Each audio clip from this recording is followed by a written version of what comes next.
Welcome to Market Peeker. The crypto world is exciting, but it's also full of risks, especially scams. Today, we'll cover some of the most common crypto scams and how you can avoid falling for them. First up, phishing scams. These often come as fake emails or websites that look like your wallet or exchange. They trick you into sharing your private keys or login details. Always double-check URLs and never share your private keys. Next are rug pulls. This happens when developers hype up a project, collect investor funds, and then vanish. Stick to well-researched, established projects to avoid this trap. Then there's the classic investment scam. Promises of guaranteed returns, or too good to be true opportunities, are major red flags. In crypto, there's no such thing as a guaranteed profit. Finally, fake giveaways.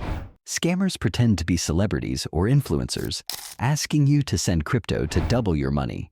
If someone asks for upfront crypto, it's a scam every time.